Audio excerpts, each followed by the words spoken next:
মুসলমান ভাইরা রে, আমার কথাগুলো দিল দিয়ে বুঝবেন। এইবার উকবা ইবনে নাফে বললেন, এই জঙ্গলার হিংস্র প্রাণী শোন, এইখান থেকে তোরা যদি বের না হয়ে যাস, আমরা সাহাবা একরাম বলছি শোন, যদি এইখান থেকে বের না হয়ে যাস, আমরা বলে দিলাম এই জঙ্গলার মধ্যে যদি একজনকে পাই, এই জঙ্গলার মধ্যে যদি কাউরে পাই, সুতরাং আমরা তাদেরকে ফামান ওয়াজাদনাহু বাদ কতালনাহু, যদি এই ঘোষণার পরে যদি তোমরা বের না হয়ে যাও, একজন যদি কীট পতঙ্গ, আমরা যদি কোনো হিংস্র প্রাণীকে পাই, তাহলে তোমাদেরকে আমরা একটা একটা করে হত্যা করে ফেলবো। চিৎকার মেরে বলা যাবে কি সুবহানাল্লাহ। মুসলমান ভাইরা রে আমার, সাহাবা একরামের ইমানের পাওয়ার কেমন ছিল! এ মুসলমান, সাহাবা একরামের আল্লাহর পয়গম্বরের সুন্নতকে কি পরিমাণ মানতেন! সাহাবা একরাম নিজের জীবনকে উৎসর্গ করে দিয়েছেন, এরপরেও নবীজির ভালোবাসা তারা কোনোদিন উৎসর্গ করতেন, নবীজির ভালোবাসা থেকে পিছপা হয় নাই, আল্লাহর নবীজির সুন্নত থেকে বিন্দু পরিমাণ পিছপা হয় নাই। এবার উকবা ইবনে নাফে রাদিয়াল্লাহু তাআলা আনহু ঘোষণা দেওয়ার পর তাকিয়ে দেখা গেল জঙ্গলার ভিতরে যত বাঘ ভাল্লুক ছিল, জঙ্গলার ভিতরে যত হিংস্র প্রাণ ছিল, সাপ বিচ্ছু ছিল, সমস্ত সাপ বিচ্ছুগুলো মুহূর্তের মধ্যে জঙ্গলা ছাড়তে বাধ্য হলো। কথা বলেন সুবহানাল্লাহ। সাহাবা একরাম নবীজির সুন্নতকে মানার কারণে, নবীজির আদর্শকে মানার কারণে সাহাবা একরামের কথা মেনেছেন জঙ্গলার হিংস্র প্রাণী পর্যন্ত। মুহতারাম হাজিরিন, আজকে যদি আপনি আমি নবীজির আদর্শকে মানতে পারি, নবীজির সুন্নতকে মানতে পারি, আমাদের কথা ওই জঙ্গলার হিংস্র প্রাণী শুনতে বাধ্য হবে। কথা বলেন ঠিক কিনা? আবর পথের যাত্রী মরণ পথের যাত্রী আমি মুসাফির, খাঁচা ছেড়ে যাবে পাখি হয়ে যে অস্থির, খাঁচা ছেড়ে যাবে পাখি হয়ে যে অস্থির। আল্লাহ তাআলার হুকুম পেলে পাখিটি যাবে চলে, ফাঁকি দিয়ে যাবে পাখি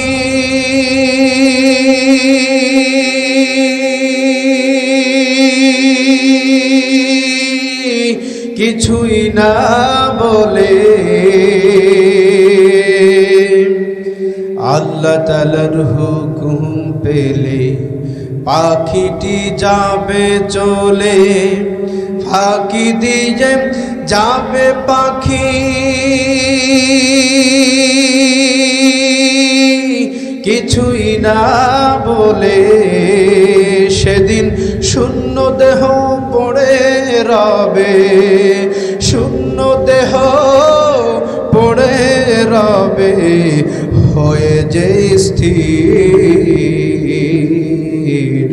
খাঁচা ছেড়ে যাবে পাখি হয়ে যে অস্থির, খাঁচা ছেড়ে যাবে পাখি হয়ে যে অস্থির। সেদিন আমায় বিদায় দিতে কাঁদবে সবার মোহ, বিদায় তবু দেবে আমার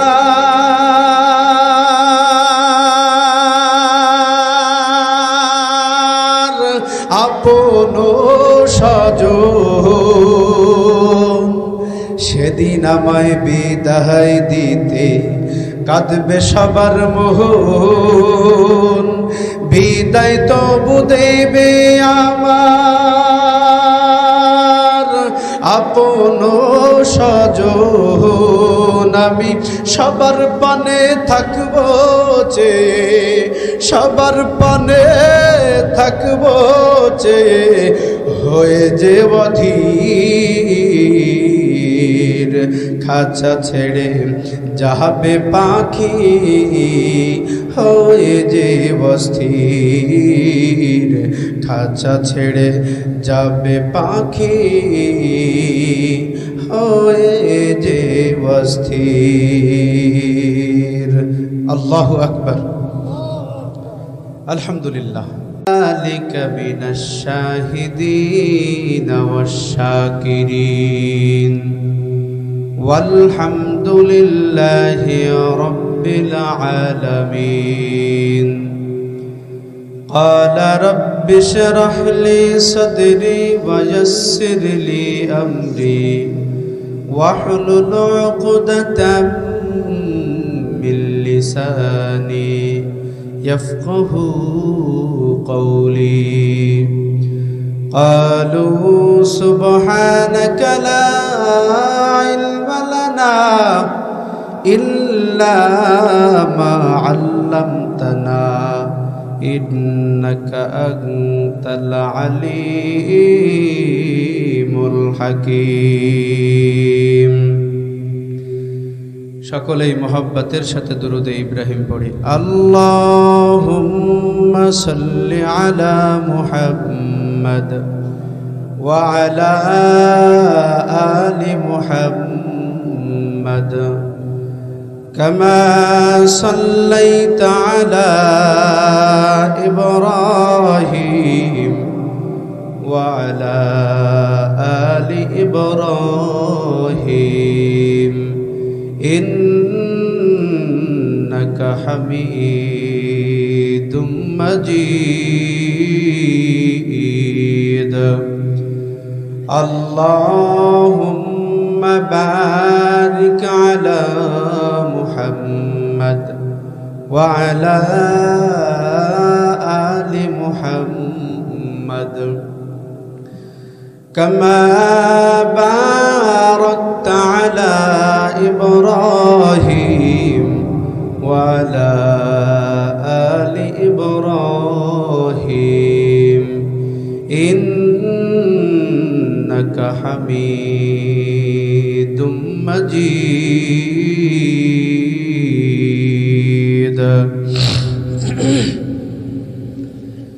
तौहीद की अमानत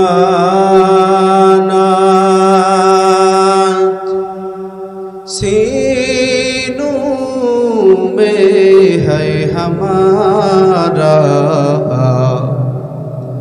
आसान नहीं मिटाना नामो निशान हमारा। মুসলমান ভাইরা রে, আমার কথাগুলো দিল দিয়ে বুঝবেন। সাহাবায়ে কেরাম আল্লাহর পয়গম্বর মুহাম্মদ সাল্লাল্লাহু আলাইহি ওয়াসাল্লামকে কলিজা দিয়ে ভালোবেসেছেন। আমাদের বর্তমান ভালোবাসা কেমন? শুধুমাত্র মুখের বলি আওড়াই আমরা, আল্লাহর নবীজিকে প্রকৃতপক্ষে আমরা কেউ ভালোবাসি না।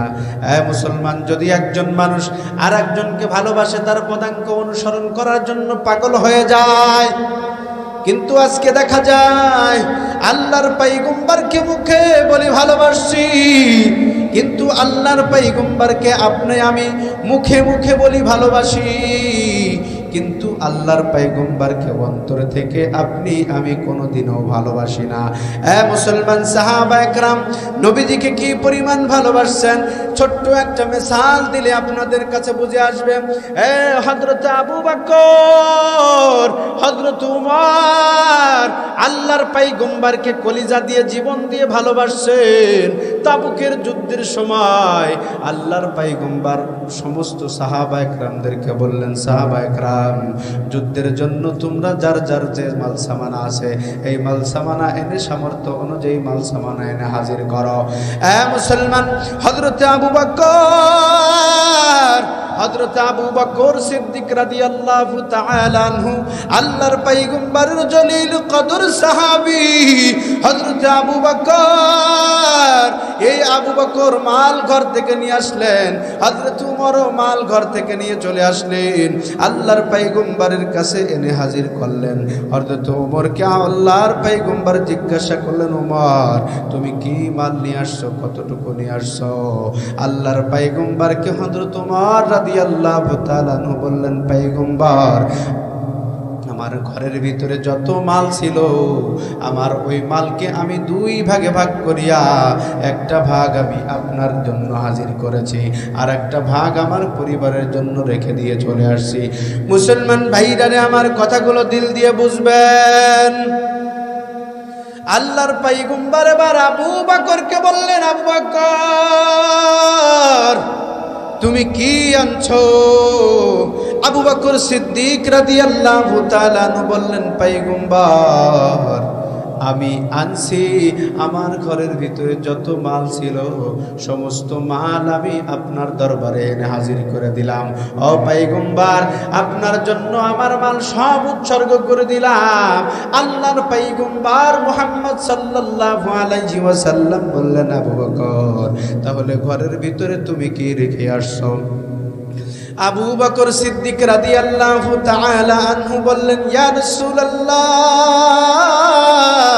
আমি ঘরের ভিতরে কিছুই রেখে আসি নাই, আমি ঘরের ভিতরে আল্লাহ এবং আল্লাহর রাসূলকে আমি ঘরের ভিতরে রেখে আসছি, আর আমি কোনো কিছুই ঘরের মধ্যে রেখে আসি নাই। পয়গম্বর মুহতারাম হাজিরিন, আল্লাহর পয়গম্বর মুহাম্মদ সাল্লাল্লাহু আলাইহি ওয়াসাল্লামের জন্য সাহাবায়ে কেরাম পুরা জীবনটাকে উৎসর্গ করে দিলেন।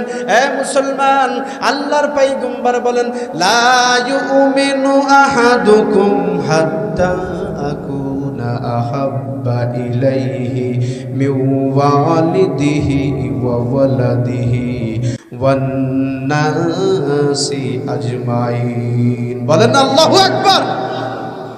মুসলমান ভাইরারে আমার আল্লাহর পয়গম্বর বলেন, লা ইউমিনু আহাদুকুম হাত্তা আকুনা হাব্বা ইলাইহি মিন ওয়ালিদিহি ওয়া ওয়ালাদিহি ওয়ান নাসি আজমাইন। আল্লাহর পয়গম্বর বললেন, এই দুনিয়ার মানুষ শোনো, তোমরা যত সময় পর্যন্ত তোমাদের সব কিছুর চাইতে দুনিয়ার যত মহব্বত আছে, মাতা পিতা সন্তান সন্ততি যা আছে, দুনিয়ার সমস্ত মাল থেকে আমি আল্লাহর পয়গম্বরকে বেশি ভালো না বাসতে পারবা, তত সময় পর্যন্ত তোমরা কোশ্চিন কালেও ইমানদার হতে পারবা না। কথা বলেন ঠিক কিনা? পরিপূর্ণ যদি ইমানদার হতে হয়, পয়গম্বরের সুন্নতের কোনো বিকল্প নাই। এ পরিপূর্ণ যদি ইমানদার হতে হয়, আল্লাহর পয়গম্বরের আদর্শের কোনো বিকল্প নাই। পরিপূর্ণ যদি ইমানদার হতে হয়, আল্লাহর রাসূলকে ভালোবাসার কোনো বিকল্প নাই। জীবনের সব কিছুকে আল্লাহর রাসূলের ভালোবাসার সামনে তুচ্ছ মনে করতে হবে।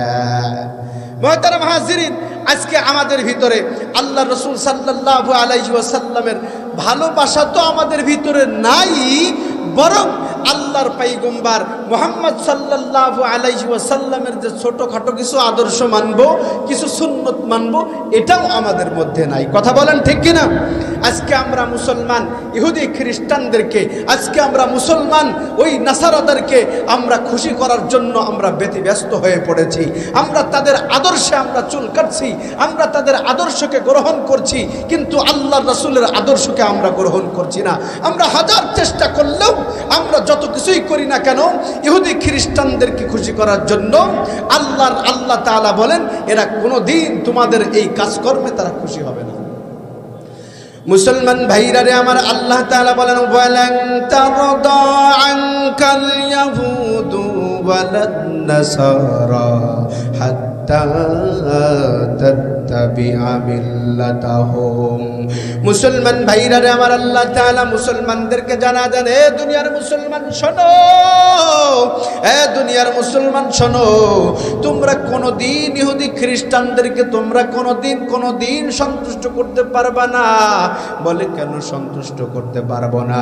বলে যত কিছুই তুমি তাদের বেশভূষা অবলম্বন করো না কেন, তাদের আদর্শ অনুযায়ী চলো না কেন, কোনোদিন ওই ইহুদি খ্রিস্টানদেরকে তুমি সন্তুষ্ট করতে পারবা না যত সময় পর্যন্ত একজন মানুষ তাদের ধর্মের অনুসারী না হবে। সুতরাং বোঝা গেল তাদের ধর্মের অনুসারী ব্যতীত যতই চেষ্টা করি না কেন আমরা কোনোদিনও ওই ইহুদি খ্রিস্টানদেরকে সন্তুষ্ট করতে পারবো না। কথা বলেন ঠিক কিনা? হে মুসলমান, আজকে আমরা মুসলমান যেখানে সেখানে লাঞ্ছিত, অপদস্থ, অপমানিত। কারণ হলো আল্লাহর রাসূলের আদর্শ আমাদের ভিতরে নাই। আজকে আপনি গাজার দিকে তাকিয়ে দেখেন, কখনো গাজার মুসলমানদেরকে হত্যা করা হচ্ছে, কখনো আপনার এক এক জায়গায় ভারতের জমিনের মধ্যে আমার মুসলমান ভাইদেরকে নিধন করে চলছে। এভাবে করে তারা উঠে পড়ে লেগেছে, মুসলমান নিধন মিশন তারা চালু করে রেখেছে। মুহতারাম হাজিরিন, এভাবে যদি মুসলমান আজকে যদি বসে থাকে, মুসলমান যদি হাত গুটিয়ে বসে থাকে, ওই ইহুদি খ্রিস্টানেরা আমাদের মুসলিমদেরকে ধ্বংস করে ছাড়বে। কথা বলেন ঠিক কিনা? এজন্য মুহতারাম হাজিরিন, সর্ব অবস্থায় ওই অপশক্তিদেরকে আমরা প্রতিহত করতে প্রস্তুত আছি। প্রয়োজন হলে আবার যুদ্ধ হবে, আবার লড়াই হবে। এরপরেও আমার কোন মুসলমানদের উপরে বিন্দু পরিমাণ আর আঘাত সহ্য করা হবে না। কথা বলেন ঠিক কিনা? লড়াইয়ের ওই ময়দানেতে যেতে তোমাকে হবে, প্রয়োজনে সব রক্তটুকু জমিনেই ঢেলে দেবে। ঠিক না? লড়াইয়ের ওই ময়দানেতে যেতে তোমাকে হবে, প্রয়োজনে সব রক্তটুকু জমিনেই ঢেলে দেবে। তবুও তোমায় লড়তেই হবে, মানিবে না পরাজয়। তবুও তোমায় লড়তেই হবে, মানিবে না পরাজয়। বিপ্লব মানে জীবন দেয়া বসে থাকা নয়, সে কোনো দিন আসবে না রে করো যদি ভয়। বিপ্লব মানে জীবন দেয়া বসে থাকা নয়, সে কোনো দিন আসবে না রে করো যদি ভয়। আসবে বিজয়ের রক্ত যার জীবনের বিনিময়। ঠিক কিনা মুসলমান? জোরে আওয়াজ দাও।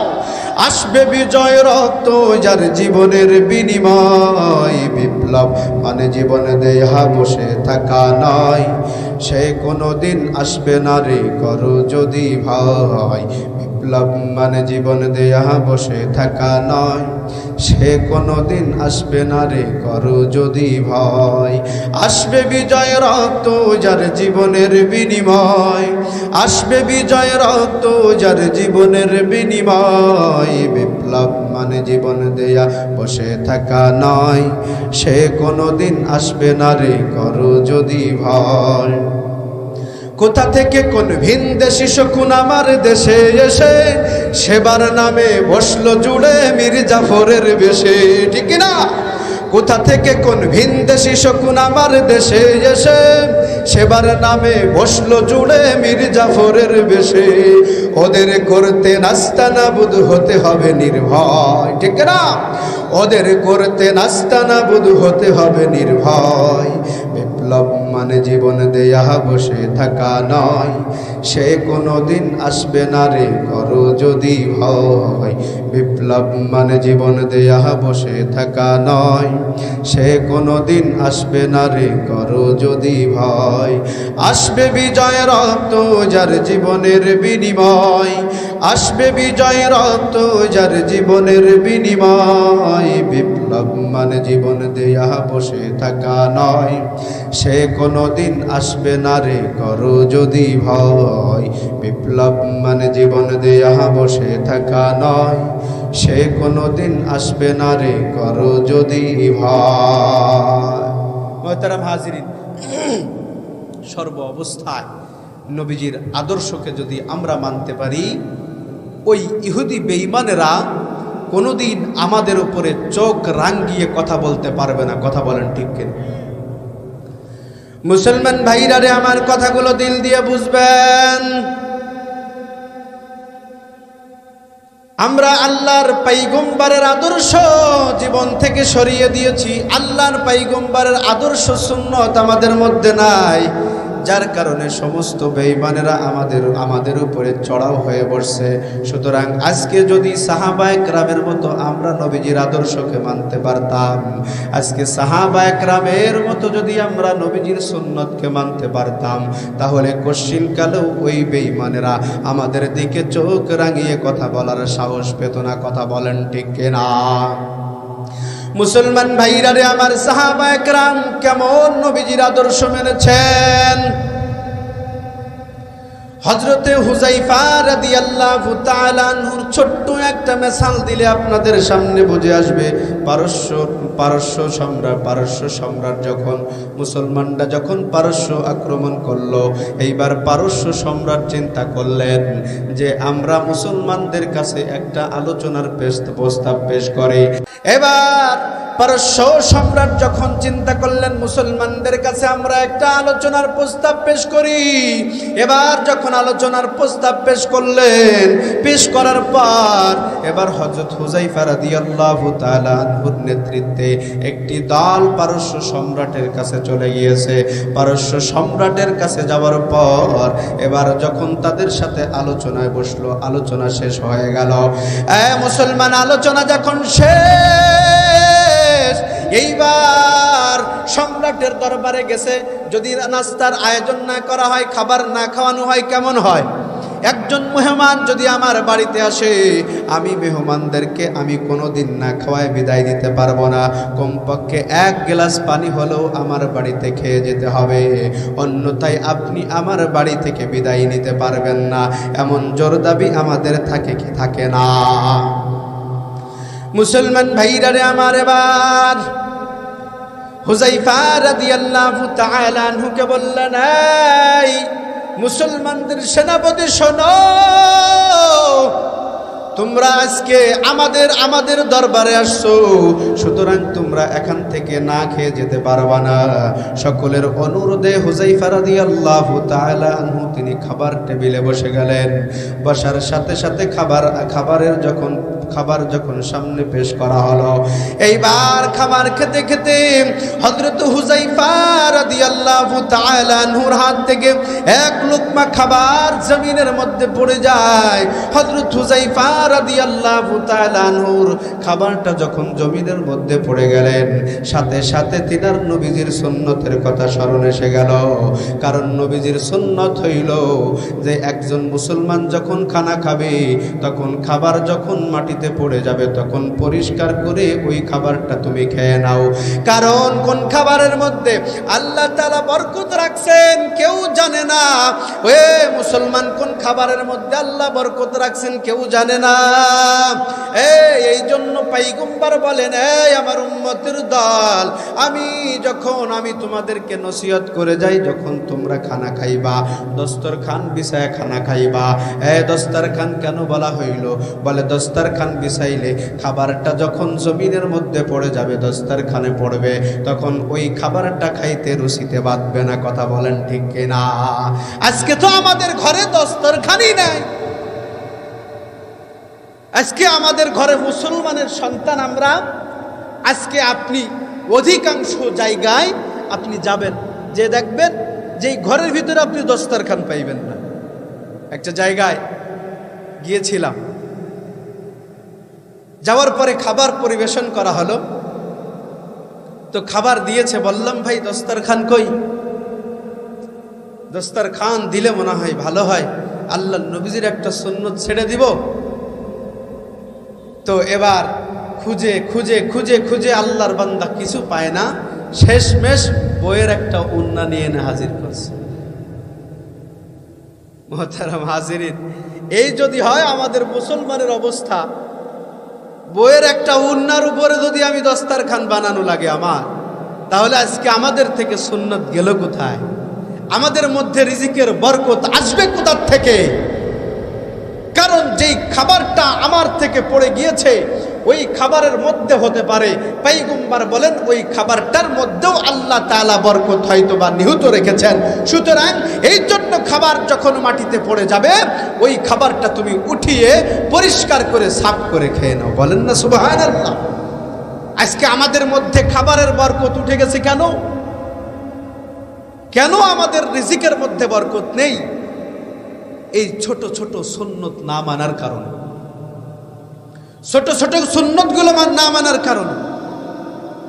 মুহতারাম হাজিরিন, হযরত হুযায়ফা রাদিয়াল্লাহু তাআলা আনহু তিনার হাত থেকে যখন খাবারটা পড়ে গেলেন, চিন্তা করলেন যে আল্লাহর পয়গম্বরের হাদিসের উপরে, আল্লাহর পয়গম্বরের সুন্নতের উপরে আমি আমল ছেড়ে দিতে পারবো না। এবার ওই খাবারটা ওঠানোর জন্য তিনি যখন নিজ হইলেন, খাবারটা উঠাইতে গেলেন, তখন পাশে থাকা এক লোক তিনাকে এভাবে মৃত্যু আঘাত করে বোঝাইতে চাইলেন, বললেন, ভাই তুমি এখানে কি করছো? এটা তো সে জায়গা না, এটা পারস্য রাজ দরবার, সুতরাং এখানে আজকের জন্য তুমি নবীজির সেই সুন্নতটাকে না ছেড়ে দাও। মুসলমান ভাইরা রে, আমার কথাগুলো দিল দিয়ে বুঝবেন। হযরত হুযায়ফা রাদিয়াল্লাহু তাআলা আনহুর পাশে থাকা ব্যক্তি বললেন, ভাই আজকের জন্য তুমি কি করছো? দেখো এটা তো পারস্য রাজ দরবার, তুমি আজকের জন্য না হয় তুমি এই সুন্নতটাকে ছেড়ে দাও। মুসলমান লক্ষ্য করে শোনেন, এই হুযায়ফা রাদিয়াল্লাহু তাআলা আনহু সঙ্গে সঙ্গে জবাব দিয়েছিলেন। তিনি উচ্চ কণ্ঠে যেই ঘোষণা করেছিলেন সেটা স্বর্ণ অক্ষরে লিপিবদ্ধ আজও পর্যন্ত রয়েছে। হুযায়ফা রাদিয়াল্লাহু তাআলা আনহু বলেছিলেন, আতরুকু সুন্নাত হাবিবি সাল্লাল্লাহু আলাইহি ওয়াসাল্লাম লিহাউলাইল হুমাকা। বলেন না আল্লাহু আকবার।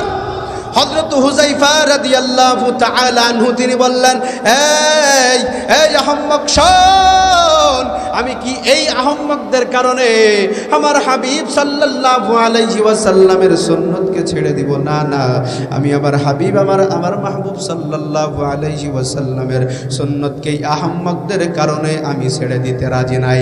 একবার চিৎকার মেরে বলা যাবে কি আল্লাহু আকবার। হযরত হুযায়ফা রাদিয়াল্লাহু তাআলা আনহু বললেন, এরা আমাকে সম্মান করুক আর অসম্মান করুক, এরা আমাকে যাই বলুক না কেন, ধর্মান্ধ বলুক আর যাই বলুক না কেন, আমি কশিন কালেও আমার জীবন থাকতে আমি আল্লাহর পয়গম্বরের একটা সুন্নতকে ছাড়তে পারবো না। মুসলমান ভাইরা রে আমার, আল্লাহর রাসূলের যখন সুন্নাত কেউ মানবে, এই শুধু ইহুদি খ্রিস্টান নয়, ওই বেঈমানের দল শুধু নয়, আমাদের কথা ওই জংলার হিংস্র প্রাণী পর্যন্ত শুনতে বাধ্য হবে। কথা বলেন ঠিক কিনা? ওই জংলার হিংস্র প্রাণী পর্যন্ত আমাদের কথাকে শুনতে বাধ্য হবে। বলে কিভাবে? ছোট্ট একটা মিসাল যদি আমি আপনাদের সামনে দেই, মুসলমান লক্ষ্য করে বুঝবেন কিভাবে রে হিংস্র প্রাণী পর্যন্ত আমাদের কথা শোনে। সাহাবা একরাম নবীজির সুন্নত পাই টু পাই মানার কারণে মুসলমান ওই জংলার হিংস্র প্রাণীরা আল্লাহর পয়গম্বরের সাহাবীদের কথা শুনেছেন। কথা বলেন ঠিক কিনা? মুসলমান ভাইরা রে আমার, আফ্রিকা অভিযানে হযরত উকবা ইবনে নাফি রাদিয়াল্লাহু তাআলা আনহু আল্লাহর পয়গম্বরের একজন জলিল কদর সাহাবী হযরত উকবা ইবনে নাফি রাদিয়াল্লাহু তাআলা আনহু। এই উকবা ইবনে নাফি তিনি আফ্রিকা অভিযানে যখন বের হয়ে চলে গেলেন, সাহাবা একরামদেরকে নিয়ে আফ্রিকা অভিযানে চলে গেলেন। এবার যাওয়ার পর এবার চিন্তা করলেন, আমরা এখন রাত্রি যাপন করব কোথায়, কোন জায়গা থাকা আমাদের জন্য সর্বোত্তম হবে। এইবার পরামর্শ করে চিন্তা করলেন যে আমাদের এই জংলা আফ্রিকা জঙ্গলের মধ্যে ছাড়া আমাদের থাকার উত্তম আর কোনো জায়গা হতে পারে না। এবার সবাই চিন্তা করলেন, আফ্রিকার জঙ্গলের মধ্যে কিভাবে আমি থাকবো? এই জঙ্গলের ভিতরে বাঘ ভাল্লুকের অভাব নাই, ঠিক কিনা? এই জঙ্গলার মধ্যে বাঘ ভাল্লুকের অভাব নাই, এই জঙ্গলার মধ্যে কোনো হিংস্র প্রাণীর অভাব নাই, সাপ বিচ্ছুর অভাব নাই। এবার উকবা ইবনে নাফি রাদিয়াল্লাহু তাআলা আনহু বললেন, সাহাবা একরামদের বললেন, শোনো তোমরা দাঁড়াও, আমি দেখছি। এইবার উকবা ইবনে নাফি রাদিয়াল্লাহু তাআলা আনহু, এই মুসলমান লক্ষ্য করে বুঝবেন, এই ডাক দিয়ে জঙ্গলার সমস্ত প্রাণীর দিকে ডাক দিলেন, আইয়াতুল হাশারাত ওয়াসসিবাহ নাহনু আসহাবু রাসূলুল্লাহি সাল্লাল্লাহু আলাইহি ওয়াসাল্লাম ফারহাদু ইন্নানা নাজিলুনা। এ মুসলমান, যখন হযরত উকবা ইবনে নাফি রাদিয়াল্লাহু তাআলা আনহু চিৎকার করে বললেন, এই জঙ্গলার হিংস্র প্রাণীরা শোন, এই জঙ্গলার সমস্ত সাপ বিচ্ছু শোন, তোরা আজকের জন্য এই জঙ্গলা ছেড়ে বের হয়ে চলে যাবি। আমরা হইলাম আমরা হইলাম আল্লাহর পয়গম্বর মুহাম্মদ সাল্লাল্লাহু আলাইহি ওয়াসাল্লামের উম্মত। আমরা হইলাম আল্লাহর পয়গম্বর মুহাম্মদ সাল্লাল্লাহু আলাইহি ওয়াসাল্লামের সাহাবায়ে কেরাম। মুসলমান ভাইরা রে, আমার কথাগুলো দিল দিয়ে বুঝবেন। এইবার উকবা ইবনে নাফে বললেন, এই জঙ্গলার হিংস্র প্রাণী শোন, এইখান থেকে তোরা যদি বের না হয়ে যাস, আমরা সাহাবায়ে কেরাম বলছি শোন, যদি এইখান থেকে বের না হয়ে যাস, আমরা বলে দিলাম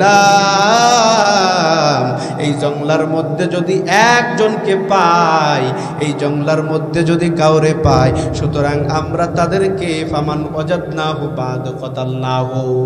যদি এই ঘোষণার পরে যদি তোমরা বের না হয়ে যাও, একজন যদি কীট পতঙ্গ, আমরা যদি কোনো হিংস্র প্রাণীকে পাই, তাহলে তোমাদেরকে আমরা একটা একটা করে হত্যা করে ফেলবো।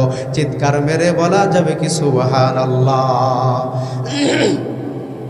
মুসলমান ভাইরা রে, আমার সাহাবায়ে কেরামের ইমানের পাওয়ার কেমন ছিল? এ মুসলমান, সাহাবায়ে কেরামের আল্লাহর পয়গম্বরের সুন্নতকে কি পরিমাণ মানতেন।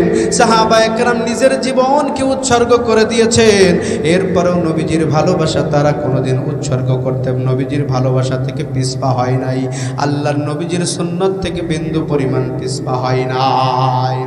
এবার উকবা ইবনে নাফে রাদিয়াল্লাহু তাআলা আনহু ঘোষণা দেওয়ার পর তাকিয়ে দেখা গেল জঙ্গলার ভিতরে যত বাঘ ভাল্লুক ছিল, জঙ্গলার ভিতরে যত হিংস্র প্রাণ ছিল, সাপ বিচ্ছু ছিল, সমস্ত সাপ বিচ্ছুগুলো মুহূর্তের মধ্যে জঙ্গলা ছাড়তে বাধ্য হলো। কথা বলেন সুবহানাল্লাহ। সাহাবায়ে কেরাম নবীজির সুন্নতকে মানার কারণে, নবীজির আদর্শকে মানার কারণে সাহাবায়ে কেরামের কথা মেনেছেন জঙ্গলার হিংস্র প্রাণী পর্যন্ত। মুহতারাম হাজিরিন, আজকে যদি আপনি আমি নবীজির আদর্শকে মানতে পারি, নবীজির সুন্নতকে মানতে পারি, আমাদের কথা ওই জঙ্গলার হিংস্র প্রাণী শুনতে বাধ্য হবে। কথা বলেন ঠিক কিনা? আর ইসলাম বিদ্বেষী যারা আছে, যত দুনিয়ার ভিতরে নাস্তিক বেঈমান আছে, যাদের ইসলামের কথা শুনলে চুলকানি হয়, মাহফিল হইলে যাদের চুলকানি হয়, এই সমস্ত মানুষরা কোনোদিন ইসলামের পক্ষে মানুষদের উপরে চোখ রাঙিয়ে কথা বলার সাহস পাবে না। কথা বলেন ঠিক কিনা?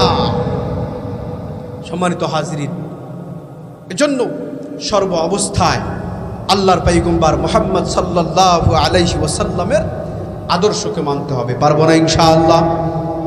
পারবো না ইনশাআল্লাহ? কারা কারা নবীজির সুন্নতকে মানবেন? দু হাত তুলে দেখিয়ে দেন, দু হাত তুলে আল্লাহকে দেখিয়ে দেন। আল্লাহ তাআলা আমাদের সবাইকে নবীজির সুন্নত মেনে খাঁটি আশেক হয়ে কবরে যাওয়ার তৌফিক দান করেন। বলেন আমিন। হাত নামা। মুসলমান ভাইরা রে আমার, সাহাবায়ে কেরাম রাদিয়াল্লাহু তাআলা আনহু বলতেছিলাম নবীজিকে কলিজা দিয়ে ভালোবেসেছেন, নিজেদের জীবনকে উৎসর্গ করে দিয়েছেন। এরপরেও তিনারা সাহাবায়ে কেরামের ভালোবাসা থেকে পিছপা হয় নাই, নিজের জীবন বাজি রেখে সাহাবায়ে কেরামের জন্য ঝাঁপিয়ে পড়েছেন। সমস্ত জায়গায় সাহাবায়ে কেরামের জন্য ঝাঁপিয়ে পড়েছেন। মুসলমান ভাইরা রে, আমার কথাগুলো দিল দিয়ে বুঝবেন। একজন সাহাবী সাদ সালমি রাদিয়াল্লাহু তাআলা আনহু, আল্লাহর পয়গম্বরের আদরের একজন সাহাবী, এই সাদ সালমি রাদিয়াল্লাহু তাআলা আনহু একদিন বিষণ্ণ মনে, রমজান মাস, বিষণ্ণ মনে তিনি গাছের ছায়ার নিচেই বসে রয়েছে। এই সাহাবীর পরিচিতি হলো, সাহাবী ছিলেন একদম কালো, ঠোঁট দুইটা ছিল ঝুলানো, নাক ছিল বোচা। মুসলমান ভাইরা রে আমার, সাদ সালমি রাদিয়াল্লাহু তাআলা আনহু এইবার তিনি গাছের ছায়ার নিচে রমজানের রোজা রেখে তিনি গাছের ছায়ার নিচেই তিনি বিশ্রাম করছেন, বসে আছেন। হঠাৎ করে পিছন দিক দিয়ে আল্লাহর পয়গম্বর মুহাম্মদ সাল্লাল্লাহু আলাইহি ওয়াসাল্লাম ওই সাদ সালমির চক্ষু দুইটা গিয়ে বন্ধ করে ধরছেন। বলেন আল্লাহু আকবার, আল্লাহু আকবার। আল্লাহর রাসূলের হাত পড়েছে সাহাবায়ে কেরামের চোখের উপরে সাহাবায়ে কেরামের হাত পড়েছে। আল্লাহু আকবার। এমন সৌভাগ্য আল্লাহ তাআলা ওই সমস্ত মানুষদেরকে কতই না সৌভাগ্যবান করেছেন। মুহতারাম হাজিরিন, আল্লাহর রাসূল সাল্লাল্লাহু আলাইহি ওয়াসাল্লাম হযরত সাদ সালমী রাদিয়াল্লাহু তাআলা আনহুর পিছন দিয়ে যে চক্ষু দুইটাকে বন্ধ করে ধরলেন। এবার ধরার পরে সাদ সালমী রাদিয়াল্লাহু তাআলা আনহু বলেন, কে ভাই আপনি? আমার চক্ষু দুইটা বন্ধ করে ধরেছেন, আমার খুবই কষ্ট হয়। মুসলমান ভাইরা রে, আমার কথাগুলো দিল দিয়ে বুঝবেন। সাদ সালমী রাদিয়াল্লাহু তাআলা আনহু বললেন, কে ভাই? আমার চক্ষু দুইটা বন্ধ করে ধরেছেন, আমার চক্ষু ছেড়ে দেন, আমার বড় কষ্ট হয়। কারণ আমি রোজা রেখেছি, আমার ঘরে কোনো খাবার নাই, আমি সাহারি করেছি, আমি গাছের পাতার রস করে সাহারি করেছি, আবার ইফতার করব গাছের ছাল রস করে, সুতরাং এটা ছাড়া আমার ঘরে আর খাবার নাই, আমার অনেক বড় কষ্ট হয়, আপনি আমাকে ছেড়ে দেন, আপনি আমাকে ছেড়ে দেন। কে ভাই আপনি? আল্লাহর পয়গম্বর এবার গলার স্বরকে চেঞ্জ করে ফেললেন, চেঞ্জ করে ফেলে বললেন, এই সাদ, বলো বলো তো দেখি, কে তোমার চক্ষু দুইটা বন্ধ করে ধরেছে? সাদ সালমী রাদিয়াল্লাহু তাআলা আনহু এবার বললেন, আমি কি করে বলবো?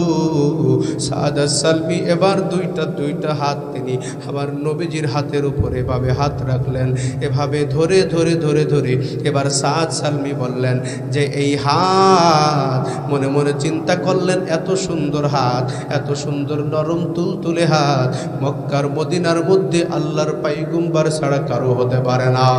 আল্লাহর পয়গম্বরকে বললেন, পয়গম্বর আপনি কেন আমার চক্ষু ধরেছেন, দুষ্টামি করেন? পয়গম্বর এই কথা বলার সাথে সাথে পয়গম্বর আমার বললেন, সাদ রে, তুমি কি করে বুঝলাম আমি তোমার চক্ষু বন্ধ করে ধরলাম? এইবার সাদ সালমী বলে, পয়গম্বর আমি কি করে বুঝলাম শোনেন, আমি যখন আপনার হাতের উপরে হাতটা আমি রাখলাম, আমি এত সুন্দর তুলার মতো আমি অনুভব করলাম, এত সুন্দর অনুভব করলাম, আমি চিন্তা করলাম এই এত সুন্দর হাত, তুলার মতো নরম হাত পুরা মক্কা মদিনার মধ্যে আমার পয়গম্বরের ছাড়া কারুর হতে পারে না। আল্লাহু আকবার। মুসলমান ভাইরা রে আমার, এইবার আল্লাহর পয়গম্বর সাদ সালমী রাদিয়াল্লাহু তাআলা আনহুকে প্রশ্ন করলেন, সাদ তোমার মনটা খারাপ কেন? কি জন্য তুমি মনটা খারাপ করে এখানে বসে আছো? এইবার সাদ সালমী আল্লাহর পয়গম্বরকে বললেন, পয়গম্বর আমি মন খারাপ করে এজন্য বসে আছি, আমি হইলাম একবারে কালো, দেখতে নয় বেশি ভালো, সুতরাং এই মক্কা মদিনার ভিতরে আমাকে কেউ জায়গা দেয় না, আমাকে কেউ পাশে দাঁড়াইতে দেয় না, আমি অনেক কালো, ঠোঁট দুইটা বোঝা, কেউ আমাকে পছন্দ করে না।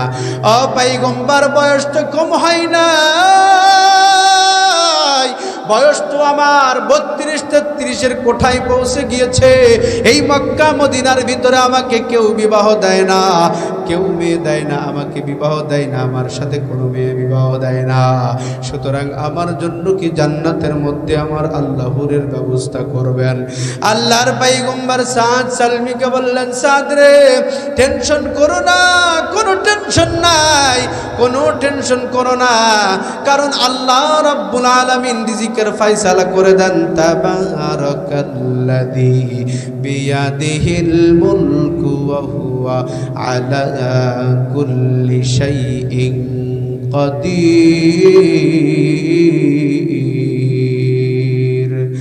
কালামে জিন্দা কুরআনে হাকিম হিকমতে লা ইয়াজালাস্তু কাদিম জামিউল ইলমি ফিল কুরআনে হাকিম তাকাওয়াসার আনহু আফহামুর রিজালি বাগা কুরআন কালামুল্লাহ বশানু কদিমস্তি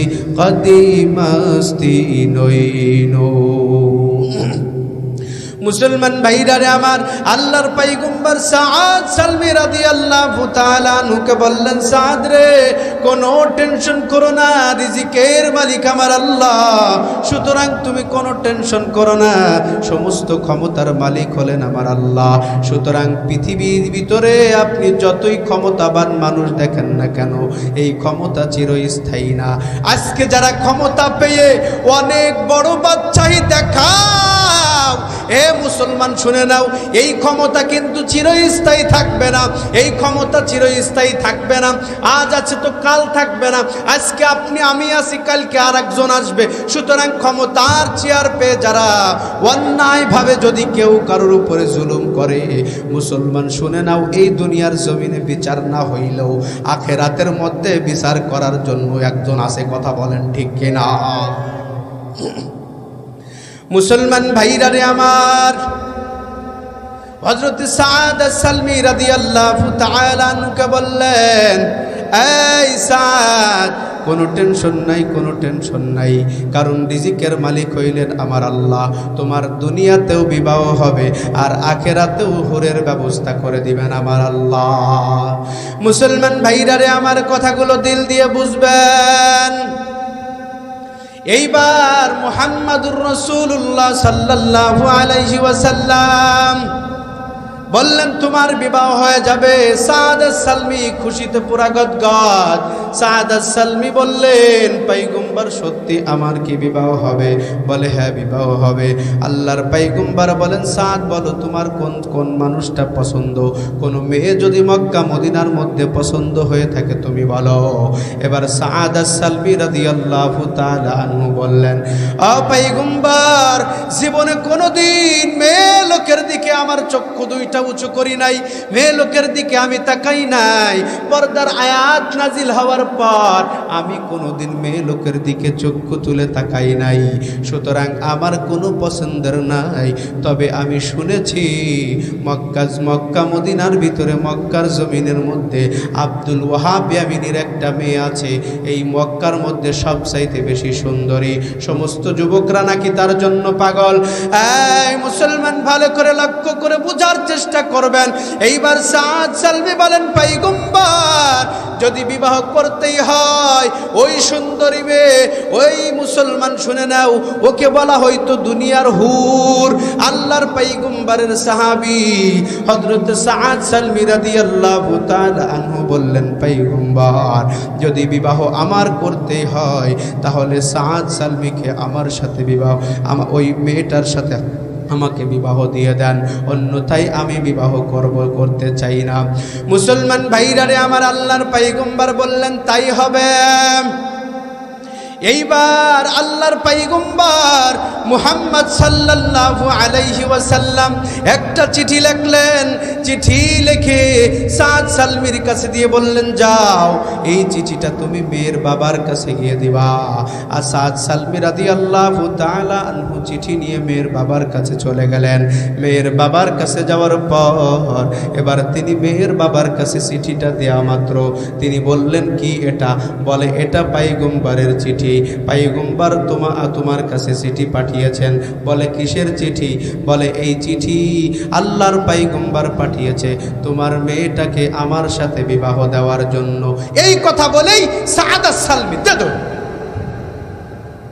কারণ যদি আমারে মারে, সাদ সালমি রাদিয়াল্লাহু তাআলা আনহু চিন্তা করলেন, যদি আমারে মারে, সবচাইতে বেশি বড় লোক, তার উপরে আবার সবচাইতে বেশি সুন্দরী, সুতরাং এর কাছে আমার বিবাহর প্রস্তাব মারাটাই স্বাভাবিক। কথা বলেন ঠিক কিনা? এরপরে সাদ সালমি রাদিয়াল্লাহু তাআলা আনহু তিনি দৌড়ে চলে গেলেন। দৌড়ে যাওয়ার পর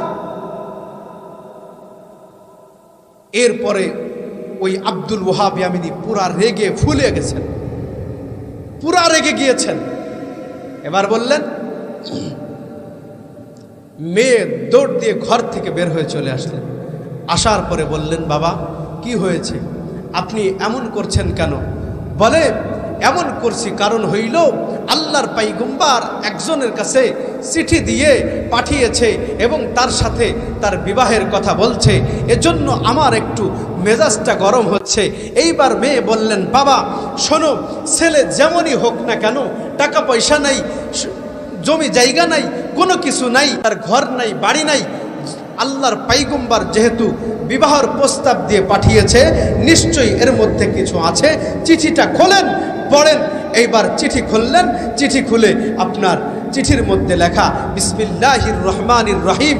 আল্লাহর পয়গম্বর লিখছেন, আব্দুল ওহাব ইয়ামিনের রে, আমি তোমার কাছে তোমার মেয়ের জন্য প্রস্তাব দিয়ে যেই ছেলেটাকে পাঠাইলাম, এই ছেলেটার আমল অনেক ভালো, আল্লাহর কাছে অনেক পছন্দ, আল্লাহর কাছে অনেক প্রিয় বান্দা, 3টা গুণ এর ভিতরে আছে। সুতরাং এই তোমার কন্যাকে সাদ সালমির সাথে বিবাহতে তুমি রাজি হয়ে যাও। মুসলমান ভাইরা রে, আমার কথাগুলো দিল দিয়ে বুঝবেন। সাদ সালমি রাদিয়াল্লাহু তাআলা আনহুর চিঠি পাওয়ার পর মেয়ে বললেন, বাবা খোলো, চিঠির মধ্যে কি আছে? চিঠির মধ্যে লেখা, আব্দুল ওহাব ইয়ামিনী রে, তোর এই মেয়েটা আমি যার জন্য প্রস্তাব দিয়ে পাঠিয়েছি, তোর মেয়েটার জন্য ভালো হবে। এটা বলে চিঠি খুলেই দেখে 3টা গুণ ছেলের ভিতরে আছে। বলে কি সেই 3টা গুণ? 1 নাম্বার গুণের নাম হলো, আল্লাহ তাআলা এই সাহাবীকে দুনিয়ার জমিনের মধ্যে থেকেই জান্নাতের টিকিট দিয়েছেন। বলেন সুবহানাল্লাহ। এইবার মেয়ে যখন পাইলেন, শুনলেন, হে মুসলমান, দুনিয়ার জমিনের মধ্যে আমার আল্লাহ যাকে জান্নাতের সার্টিফিকেট দিয়েছে, ওর মতো সৌভাগ্যবান পৃথিবীর মধ্যে আর কেউ হতে পারে না। মুসলমান ভাইরা রে, আমার কথাগুলো দিল দিয়ে বুঝবেন, ওর মতো সৌভাগ্যবান আর কেউ হতে পারে না। এরপরে 2 নাম্বার গুণ তার ভিতরে আছে। 2 নাম্বার গুণ হলো, এই যুবকটা সারা রাত্র ঘুমায়, তারপরেও আল্লাহ তাআলা তাকে নফল ইবাদতের সওয়াব দেওয়ার আমলনামায় দিতে থাকে। সুবহানাল্লাহ। মুসলমান ভাইরা রে, আমার কথাগুলো দিল দিয়ে বুঝবেন। কেমনে রাত্রেবেলা ঘুমায়, কিন্তু সারা রাত্র তার ভিতরে তার আমলনামায় নফল নামাজের সওয়াব, তার আমলনামায় নফল ইবাদতের সওয়াব। কারণটা কি, কেমনে হয়?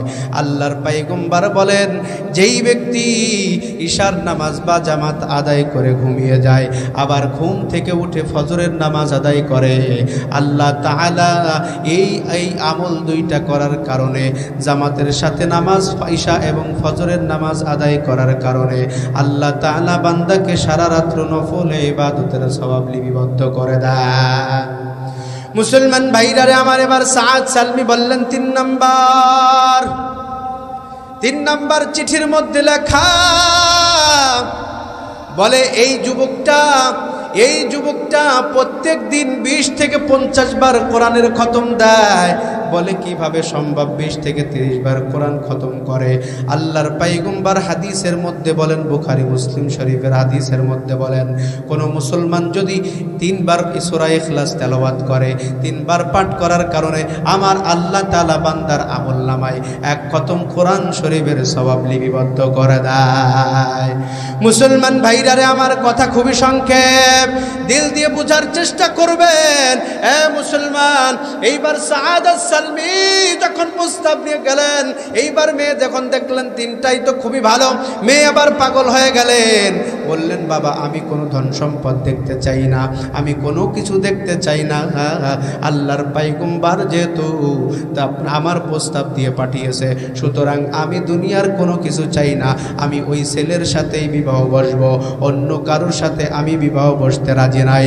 আপনি যদি যান আল্লাহর পয়গম্বরের কাছে যান, আর যদি না হয় আমি ওই পয়গম্বরের কাছে চলে যাব। চিৎকার মেরে বলা যাবে কি সুবহানাল্লাহ। মুসলমান ভাইরা রে, আমার কথাগুলো দিল দিয়ে বুঝবেন। এইবার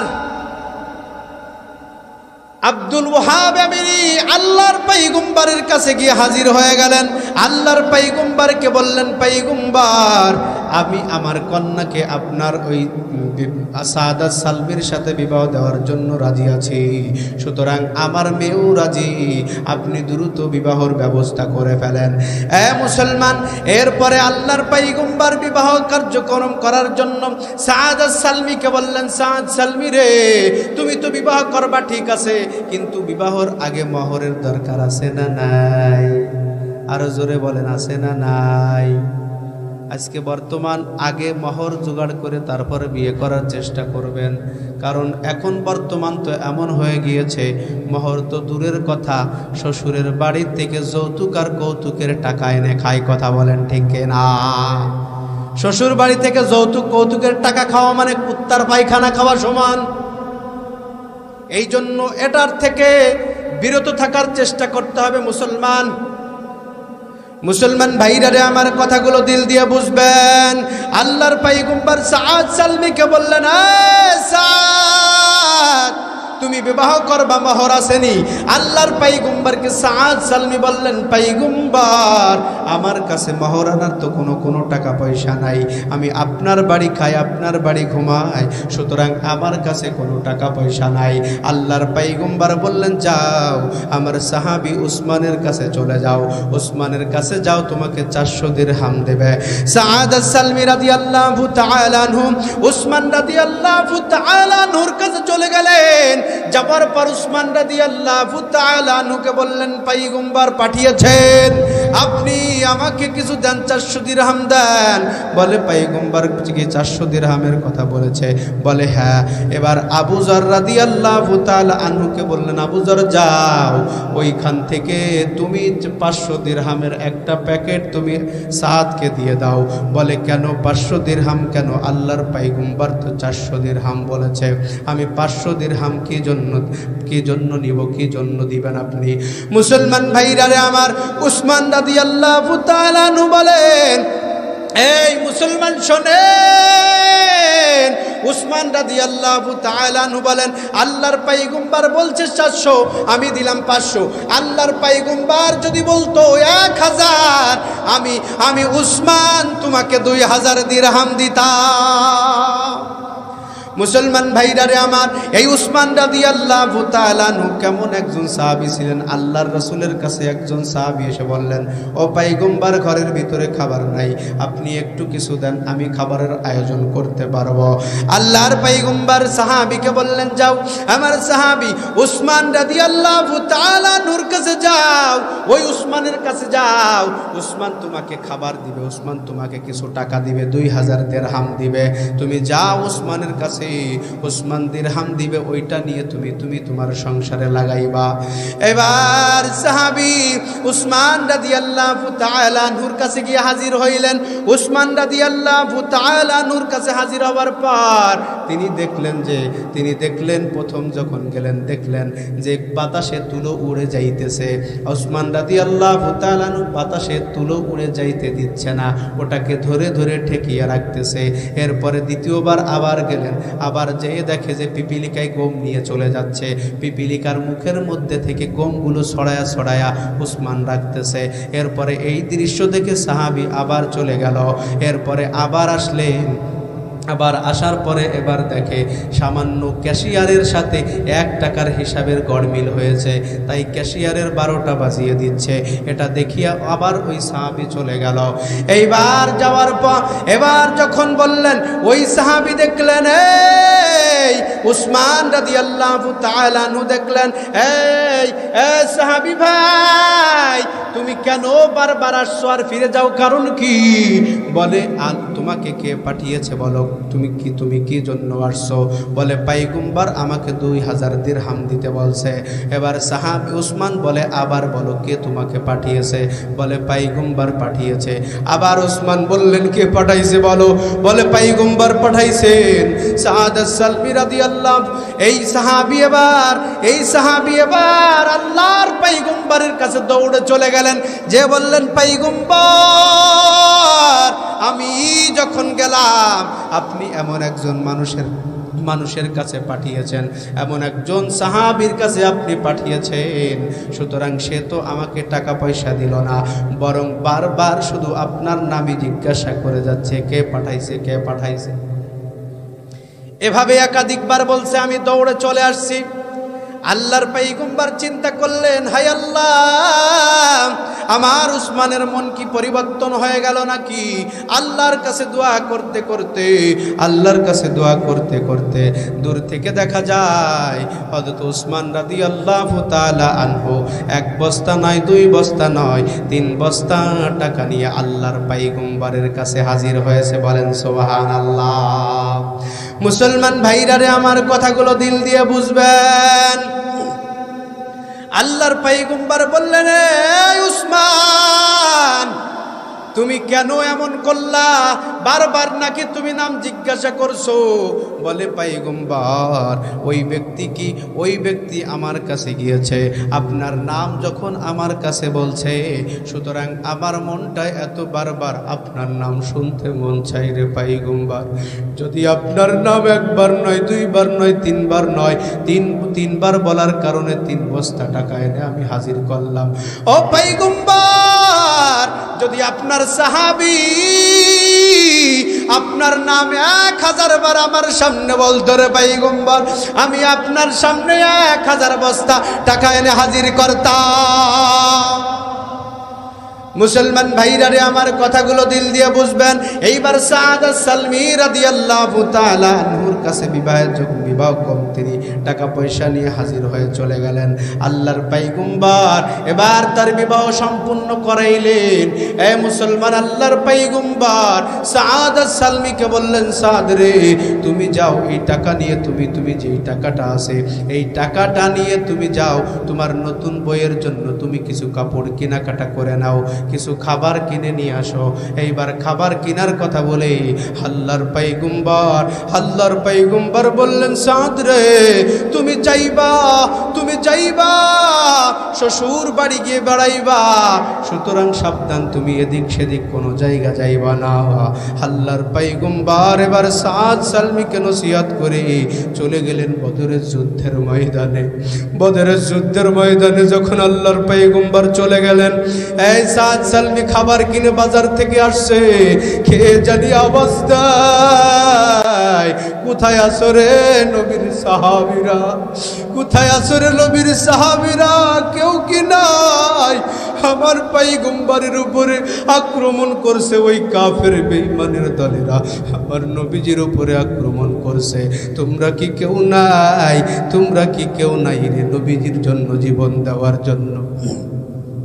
এই কথা শুনিয়া সাদ সালমি দৌড়ে বাজারে চলে যায়।